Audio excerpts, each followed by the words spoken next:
Olá, boa tarde. Pesquisa revela que 1 em cada 3 consumidores não sabem o valor que usam no cartão de crédito. Você vai ver também no Jornal da Assembleia. Professores pedem apoio dos deputados contra o fechamento de salas de aulas em São Paulo. Sessão solene presta homenagem ao presidente do Instituto Olga Cos. Projeto de lei quer impedir cobrança de taxas bancárias de escolas públicas. Outro projeto quer tornar obrigatório o exame de ecocardiograma para recém-nascidos portadores da síndrome de Down. A partir de agora, no Jornal da Assembleia.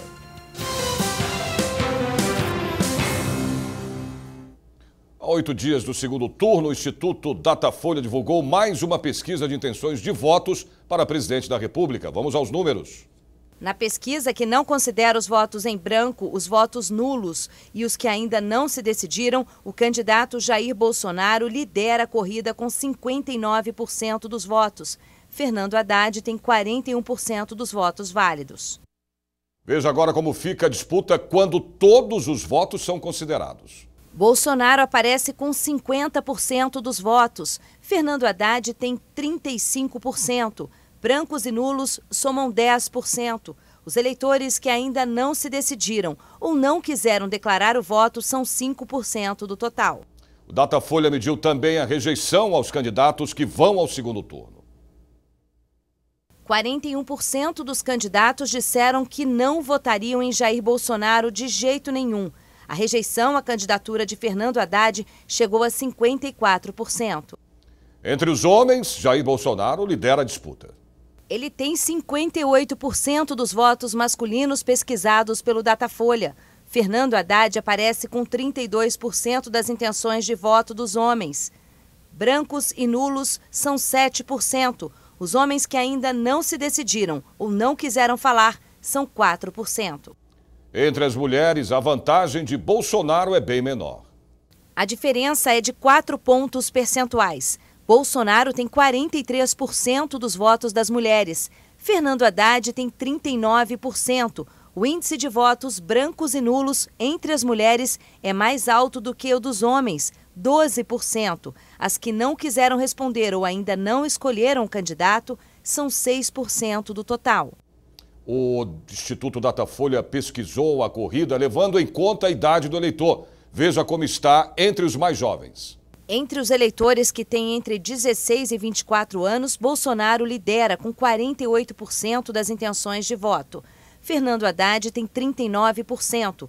Brancos e nulos somam 10%. Os jovens que ainda não escolheram o candidato ou não quiseram falar em quem vão votar são 3% do total. Entre os mais velhos, a vantagem é do candidato do PSL. Jair Bolsonaro aparece com 54% das intenções de votos dos eleitores que têm 60 anos ou mais. 31% desse universo preferem Fernando Haddad. 7% vão anular ou votar em branco. 7% também ainda não decidiram em quem vão votar ou não quiseram opinar. Datafolha dividiu a pesquisa também por escolaridade. Fernando Haddad leva vantagem. Veja os números. 40% dos que estudam ou completaram apenas o ensino fundamental votam em Jair Bolsonaro. Entre os que tiveram menos oportunidade de estudar, a preferência é por Fernando Haddad, com 45% dos votos. 8% deles disseram que vão votar em branco ou anular o voto. 7% não quiseram ou não souberam responder à pesquisa. Vamos agora aos números da pesquisa entre os eleitores que puderam estudar mais. Entre os eleitores que cursam ou que já concluíram o ensino superior, Jair Bolsonaro tem 57% das intenções de voto. Fernando Haddad aparece com 30% da preferência. 11% votam em branco ou vão anular o voto. Os que não souberam ou não quiseram responder são 2% do total. Entre os eleitores mais pobres, a vantagem é de Fernando Haddad. 39% disseram que vão votar em Jair Bolsonaro. Fernando Haddad tem a preferência de 44% dos eleitores que ganham até 2 salários mínimos por mês.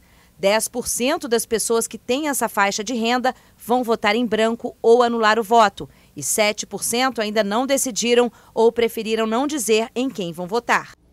Entre os mais ricos, a vantagem é de Jair Bolsonaro. Entre os eleitores que ganham mais de 10 salários mínimos por mês, 67% declararam voto a Jair Bolsonaro. 24% desse universo vão votar em Fernando Haddad. 7% vão votar em branco ou anular o voto. E só 1% ainda não decidiu ou não quis opinar. Na região mais populosa do país, Jair Bolsonaro mantém a liderança. 55% dos eleitores de São Paulo, Rio de Janeiro, Minas Gerais e Espírito Santo disseram que vão votar em Jair Bolsonaro. 29% declararam a intenção de votar em Fernando Haddad. Votos brancos e nulos no Sudeste somam 11% e os que ainda não sabem ou não quiseram falar são 5%. Na região Nordeste, a ampla vantagem é do candidato Fernando Haddad. Jair Bolsonaro tem 31% das intenções de votos e Fernando Haddad é o preferido entre 53% dos nordestinos. Os que declararam que vão votar em branco ou vão anular o voto são 10% e 5% ainda não escolheram um candidato ou preferiram não dizer em quem vão votar. No Centro-Oeste, a vantagem é do candidato do PSL. Jair Bolsonaro aparece com 61% das intenções de voto. 28% optaram em votar em Fernando Haddad.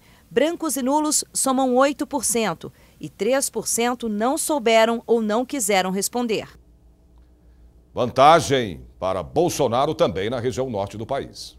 Jair Bolsonaro tem 58% das intenções de voto dos nortistas. Fernando Haddad tem 30%. 7% votam em branco ou vão anular o voto. E 5% ainda não escolheram ou preferiram não opinar. Na região sul, a vantagem também é do candidato do PSL. 61% dos eleitores do Paraná, Santa Catarina e Rio Grande do Sul declararam voto a Jair Bolsonaro. Já 27% escolheram votar em Fernando Haddad. Os eleitores do sul do país que disseram que vão votar em branco ou anular o voto somam 7% do total. E 5% deles ainda não decidiram ou não quiseram dizer em quem vão votar. A pesquisa Datafolha foi encomendada pela Rede Globo de televisão e pelo jornal Folha de São Paulo. Foram ouvidos 9.137 eleitores de 341 cidades nos dias 17 e 18 de outubro. A margem de erro é de 2 pontos percentuais para mais ou para menos. Ainda hoje aqui no Jornal da Assembleia você vai ver como está a corrida ao governo do estado de São Paulo entre os candidatos João Dória do PSDB e Márcio França do PSB. Professores da rede estadual de ensino denunciam o fechamento de salas de aula e pedem o apoio da Assembleia Legislativa. Eles foram recebidos pelo deputado Carlos Gianazzi do PSOL. A reunião contou com representantes de 7 escolas da rede estadual, todas das regiões Leste 1 e Leste 2 da capital paulista. Eles trouxeram abaixo-assinado, lista de pré-matrícula e respostas inconclusivas do governo sobre o fechamento de salas de aula e até períodos inteiros. A nossa demanda no sentido de garantir para as próximas gerações o direito de escolha, né, para que a escola pertença e continue pertencendo àquela comunidade, mas tem tido esse movimento desde 2015, no sentido de fechar salas e devagarzinho fechando salas desde 2015, para poder depois legitimar o fechamento de períodos inteiros, né? Nosso contato foi justamente nesse sentido, para a gente poder tentar reverter esse projeto que está sendo colocado de forma paulatina e gradual desde 2015, né? Letícia está no 3º ano do ensino médio e conta que na escola dela já foram fechadas 3 turmas. Geralmente as pessoas que estudam à noite são porque trabalham e aí teriam que ser removidas por uma escola provavelmente mais longe da sua casa e provavelmente chegaria cansada do serviço e falaria que não ia abandonar a escola por essas causas. O deputado Carlos Gianazzi do PSOL recebeu os educadores e muitos documentos. Prometeu providências em breve. Eu vou marcar imediatamente uma reunião com os professores, com os alunos, com a comunidade escolar na Secretaria da Educação. Vamos ao secretário de Educação. Estou acionando já a Comissão de Educação aqui da Assembleia Legislativa. E se nada disso der resultado, nós vamos ao Ministério Público estadual pedindo intervenção do Ministério Público na Secretaria da Educação para que ele impeça esse crime constitucional que impede crianças e adolescentes de terem acesso ao ensino fundamental e ao ensino médio nessas escolas. Uma noite de homenagens e reconhecimento aqui no Parlamento Paulista. O presidente do Instituto Olga Koss, Dr. Wolf Koss, recebeu o colar de honra ao mérito legislativo de São Paulo. A iniciativa partiu do deputado Fernando Capês, do PSDB. E a reportagem é do Jeremias Gomes. Wolf Koss, há 12 anos, está à frente do Instituto Olga Koss, nome que homenageia a esposa dele. O Instituto tem projetos culturais, artísticos e esportivos que atendem crianças, jovens e adultos com deficiência intelectual. Quando o poder político e uma casa que é a maior representatividade do povo de São Paulo se preocupa em premiar uma entidade que trabalha com inclusão, ela está optando por dar uma esperança às pessoas com deficiência intelectual no processo de inclusão. O colar de honra ao mérito foi entregue em sessão solene no plenário Juscelino Kubitschek da Assembleia Legislativa. A maior honraria concedida pelo Parlamento Paulista é ofertada a pessoas e empresas que contribuem para o desenvolvimento social, cultural e econômico do Estado de São Paulo. Acima de tudo, é uma justa homenagem de uma organização não governamental que trabalha com pessoas com deficiência nas mais diversas inclusões, mas especialmente pela inclusão da cultura e do esporte. Por isso que é tão bonito e tão bem feito o trabalho. O Instituto Olga Koss atende cerca de 3.000 crianças com deficiência intelectual ou em situação de risco social, em projetos de artes e esportes desenvolvidos em 40 oficinas espalhadas pela capital paulista. Quem é atendido atesta a eficácia. Vinícius tem 9 anos. Ele é uma criança com síndrome de Down, já nasceu com a síndrome, né? Efetivamente a gente percebe as crianças se socializando, se desenvolvendo a partir das artes, a partir das aulas que elas fazem lá, em todas as atividades. Para o deputado Fernando Capês, a homenagem a Wolf Koss é um reconhecimento ao próprio parlamento. O Instituto Olga Koss, que atende mais de 3.000 pessoas, crianças com deficiência de inclusão, deficiência cognitiva, faz um trabalho maravilhoso e a Assembleia se sente honrada ao fazer esta homenagem e entrega do colar ao seu presidente, Dr. Wolf Koss.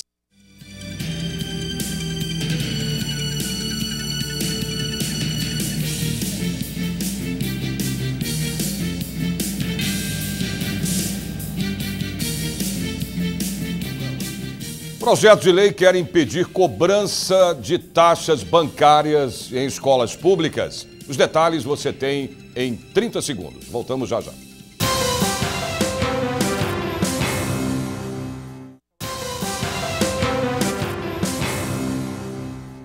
Outubro Rosa é o mês de combate ao câncer de mama. E um estudo do Ministério da Saúde divulgado hoje revela que muitas mortes provocadas pela doença poderiam ser evitadas com um hábito simples e saudável. Eu converso agora com a repórter Érica Rezende, que está aqui com a gente ao vivo. Érica, boa tarde para você em primeiro lugar. Que hábito é esse, Érica? Boa tarde, Sérgio. Boa tarde a todos. Uma caminhada de 30 minutos por dia apenas, Sérgio. O Ministério da Saúde revelou que 1 em cada 10 mortes de mulheres por câncer de mama poderia ser evitada pela prática regular de exercícios. O estudo constatou também que de 2 de cada 3 brasileiras são sedentárias. 14% dessas mulheres não fazem exercício algum e 52% praticam pouca atividade física. O estudo constatou também que 6,5% das mortes por câncer de mama poderiam ser evitadas com controle de peso e redução no consumo de álcool e de açúcar. Sérgio. Obrigado, Érica. O mercado brasileiro está de olho no 13º salário que começa a ser pago no mês que vem. Converso agora com a repórter Silvia Garcia, ao vivo. Silvia, boa tarde para você. Boa tarde para você, Sérgio. Boa tarde a todos. Mais de 84 milhões de brasileiros que têm a carteira assinada vão receber o 13º este ano. O valor médio que vai ser pago é de R$ 2.320. E olha só que interessante, um estudo de economistas aqui de São Paulo apontou que a maior parte das pessoas que receberão aí o 13º salário vão gastar no consumo próprio. quase 60%. Pagamentos de dívidas e de poupança são as segundas e terceiras opções aí do uso do 13º. Ao todo, o 13º vai injetar 211 bilhões e 200 milhões de reais na economia do país. Mas vale lembrar, hein, Sérgio, as empresas que se comprometerem a pagar o 13º, a primeira parcela tem que ser paga até o dia 30 de novembro e a segunda parcela até o dia 20 de dezembro. Sérgio. Obrigado, Silvia. É um bom dinheirinho aí para aliviar um pouco as dívidas, né, da gente, de nós todos. Quem tem filho em escolas estaduais de São Paulo sabe, né? Algumas instituições bancárias cobram taxas de pagamentos das escolas. Projeto de lei do deputado João Paulo Rilo do PSOL quer proibir esse tipo de cobrança. Veja agora na reportagem da Priscila Silvério. A Escola Estadual Professor João Batista Vila Nova Artigas, na zona leste de São Paulo, está em obras. O investimento é do governo do estado, mas alguns reparos ficam por conta da escola, que utiliza os créditos da APM, Associação de Pais e Mestres. A verba da APM, ela vem tanto do governo, né, das verbas do governo, quanto da verba da governabilidade da escola, por exemplo, da cantina que a gente tem aqui na escola, das festas que acontecem dentro da escola, né, dos eventos que acontecem aqui. Então, a verba vem desses dois lugares, a verba da APM da escola, né? Por exemplo, a verba do governo, a gente tem a verba da PDDE, né, que é a educação básica, a verba de manutenção, né, e a verba do Mais Educação, que a gente tem recebido, que foi recebido no ano de 2017. A coordenação da escola, pais, alunos e funcionários decidem juntos em que lugar o dinheiro da APM vai ser aplicado. Eles decidiram reformar os portões, mexeram na estrutura, nos trilhos, roldanas e pintura. A máquina que aciona a abertura e o fechamento do portão também foi revisada. O custo foi de R$ 1.500. O problema é que o cheque que a escola usou para pagar a obra voltou. O que aconteceu foi, por conta de assinaturas que foram mudadas, não é? As pessoas responsáveis por assinar, e aí eles devolveram o cheque, né? E aí, por conta disso, teve que pagar uma taxa. Então, essa taxinha nós não podemos tirar da verba que vem, não é? Porque nós temos que gastar exatamente. E, ao final, a gente tem que entregar o processo na diretoria de ensino, prestando a conta de o que foi recebido e o que foi gasto com todas as notas fiscais. Então, não pode ter essa diferença de 35 centavos, por exemplo, neste caso, neste momento da escola, não é? A escola tem que pôr do seu próprio bolso, tem que arrumar um jeito de ter, da onde vai tirar. Tramita aqui na Assembleia Legislativa o projeto de lei 59 de 2018, que prevê a devolução para a escola das tarifas cobradas pelos bancos. O projeto de lei dispõe sobre a celebração do convênio pelo Poder Executivo com as APMs de escolas estaduais, a fim de custear tarifas cobradas pelas instituições financeiras. As associações de pais e mestres vão ter que apresentar anualmente documento de quitação emitido pela instituição financeira, na qual possuem conta corrente, que demonstre o valor total de gasto com tarifa. Eliette, representante dos pais na APM, acredita que esse valor vai ajudar no dia a dia dos estudantes. Ela tem 2 filhos na escola e confia no trabalho da instituição. Elas têm que saber no que vai gastar, como tem que ser feito o relatório, o que elas têm que apresentar contas. Então, do que elas estão gastando, que o dinheiro que está entrando está sendo bem investido aqui. Não está sendo gasto com bobeira, com besteira. Não deixa faltar nada aqui. Aqui, pelo menos que eu vejo, não. Aqui é uma escola como se fosse uma família.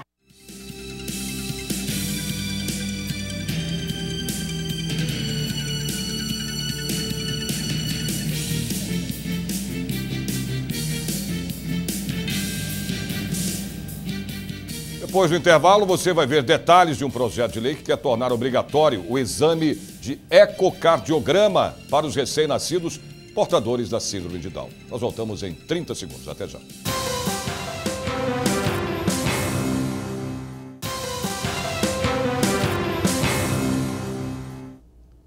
Pesquisa Datafolha divulgou os números da corrida ao Palácio dos Bandeirantes em São Paulo. Vamos aos números. João Dória tem 53% dos votos válidos. Márcio França aparece com 47%. Na pesquisa de votos válidos, os votos em branco, nulos ou os votos ainda não decididos pelos eleitores são desconsiderados. A pesquisa que considera todos os votos, os 2 candidatos estão empatados no limite da margem de erro. João Dória está na frente com 44% das intenções de votos. Márcio França tem 40%. 9% declararam votos em brancos ou nulos. E os que ainda não decidiram em quem votar são 7% do total. A margem de erro é de 2 pontos percentuais para mais ou para menos. O Datafolha entrevistou 2.356 eleitores em 73 cidades paulistas. A pesquisa, feita nos dias 17 e 18 de outubro, foi encomendada pela Rede Globo de televisão e o jornal Folha de São Paulo. Dados do Ministério da Saúde apontam que no Brasil vivem cerca de 270 mil pessoas com síndrome de Down. O projeto de lei de autoria do deputado Ed Thomas, do PSB, quer tornar obrigatório o exame de ecocardiograma para os recém-nascidos portadores da síndrome. O exame deverá ser feito em toda a rede pública do estado. Só ele pode detectar anomalias no coração do bebê. Foi durante um exame de pré-natal que Ana Paula foi avisada de que seu bebê poderia ter um problema no coração. No primeiro exame deu suspeita de que ele não tivesse o arco aórtico, né? Então a gente fez veio outra médica fazer o exame e ela falou que não era o arco aórtico, e sim a válvula, que tem uma válvula no coração, que quando eles estão na nossa barriga, eles respiram de uma forma, e assim que eles nascem, essa válvula fecha e a outra abre. A suspeita era que essa válvula que fosse abrir não estaria formada ainda e ele teria problemas e teria que passar por uma cirurgia de emergência assim que nascesse. Assim que nasceu, Rodrigo precisou fazer um ecocardiograma. Felizmente, a cardiopatia foi descartada, mas os médicos descobriram que Rodrigo tinha síndrome de Down. De início foi um baque muito forte para a gente, porque não pela síndrome, mas por não conhecer, não saber, porque não é divulgado, não é explicado, não é falado, você não tem lugar nenhum. Cerca de metade das crianças que nascem com síndrome de Down tem algum tipo de problema no coração. E só um exame de ecocardiograma pode identificar o tipo de problema. As doenças cardíacas congênitas são a principal causa de morte de bebês com síndrome de Down no primeiro ano de vida. Iveli Lourenço, que é pediatra da APAI de São Paulo, explica que algumas dessas doenças são graves, mas não apresentam sintomas. Em muitos casos, a criança precisa ser operada nos primeiros meses de vida. É muito importante fazer o diagnóstico porque elas são cirúrgicas muitas vezes. Então nós temos o defeito do septo atrioventricular e a comunicação intraventricular. E elas são acianóticas, a criança nasce, não fica roxa e você acaba não percebendo. Então é muito importante o diagnóstico porque elas vão ficar cansadas na hora de mamar, ficam com taquipneia e fazem com que elas tenham pouco ganho de peso. O deputado Ed Thomas, do PSB, criou o projeto de lei 548 de 2017, que obriga a realização de exames de ecocardiograma nos recém-nascidos portadores de síndrome de Down no estado de São Paulo. É uma paixão a gente poder estar perto de pessoas especiais. Só tem filhos especiais, pais especiais. O projeto do ecocardiograma deveria já ser um direito pela rede de saúde, pelo próprio SUS. Mas se não existe, nós colocamos para que o Estado faça, para que a mãe, dentro do seu ventre, com uma criança, já sabendo que ele é especial, que ele tem síndrome de Down, que ele seja já tratado desde então, que ele seja já cuidado desde então, para que ele tenha uma expectativa de vida e uma qualidade de vida maior. Quem convive com a doença sabe da importância do exame e de um acompanhamento médico especializado. Essas mães torcem para que a lei seja aprovada. Acho muito importante, porque tem muitas crianças que precisam muito e não têm condição. A partir de agora, torcida firme aí para essa lei ser aprovada, né? Para a gente já ficar sabendo. Quanto mais cedo, melhor, né? Ficar sabendo dessas coisas.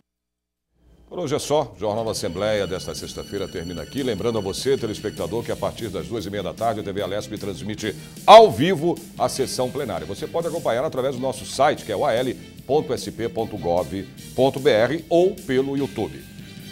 A gente se vê de novo na segunda-feira a partir do meio-dia. Ótima tarde para você e um bom final de semana.